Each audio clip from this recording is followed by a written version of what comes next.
ஆமா, நேற்று நீங்க மாவே அரைக்கல, இன்னைக்கு இட்லி தானே டிஃபனுக்கு சொன்னீங்க. ஆமாடி, ஒரு நாள் வெளியில வாங்கிக்கலாம், இதுல என்ன இருக்கு?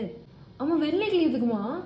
பாகிஸ்தான் குண்டு போட்டதுக்கே இந்த மாதிரி ஷாக் ஆகல, இப்ப என்ன வெள்ளை இட்லி யார் சாப்பிட்டா என்ன ஆக போகுது? அம்மா, வெள்ளை இட்லினா நான் 5-6 சாப்பிடுவேன், ஆனா ரத்தசாலி இட்லினா 3 முடிச்சுப்பேன் நானு. அப்ப நான் இட்லி சமைக்கிறது நல்லா இல்லைங்கிறிய?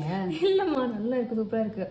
என்னன்னா ரத்தசாலி இட்லியில ஃபைபர் ரொம்ப ஜாஸ்தி, அதனால நம்ம அது சாப்பிட்டோன்னே 3 முடிச்சுப்போம். ஓ, அப்பா இப்பக்குள்ள ரைஸ் வச்சா ஏன் கம்மியா சாப்பிட்றேன்னு இப்பதாண்டி புரியுது. ரத்தசாலி ரைஸ் தானே? ஆமா.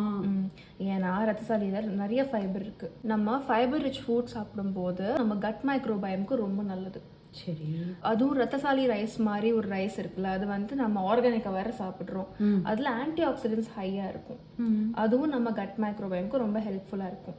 ஃபைபர் பிரேக் டவுன் பண்றதுக்கு நம்ம உடம்புல என்சைம்ஸ் இல்ல, அதனால டைரக்டாவே குடலுக்குள்ள போயிடும். போனோடனே அங்க இருக்கிற தண்ணி எல்லாம் உறிஞ்சுக்கும், பெருசாயிடும். ஓகே, பெருசானோடனே நமக்கு பசி ஆகாது, பசி ஃபீல் ஆகாது. அதனால தான் வெயிட் லாஸ்க்கு ரொம்ப நல்லது. ஓ, கரெக்ட் டி. ஆமா, இந்த 1 மாசத்துலயே எனக்கு 1.5 kilograms நான் கம்மியாயிட்டேன். அதுக்கும் மேல நம்மளோட பவல் மூவ்மெண்ட் ரொம்ப ஸ்மூத்தா இருக்கும். அது தண்ணி ரொம்ப இழுக்குதுல்ல. ஆமா, கான்ஸ்டிபேஷன் பிரச்சனை வராது. ஓகே ஓகே ஓகே, சரி, இன்னைக்கு ஒரு நாள் மட்டும் வெள்ளை இட்லி சாப்பிட்டுக்கோ, நாளைக்கு அரைச்சிடுறேன்டி. வேணாம், நான் கஞ்சியே சாப்பிட்டுக்கிறேன்.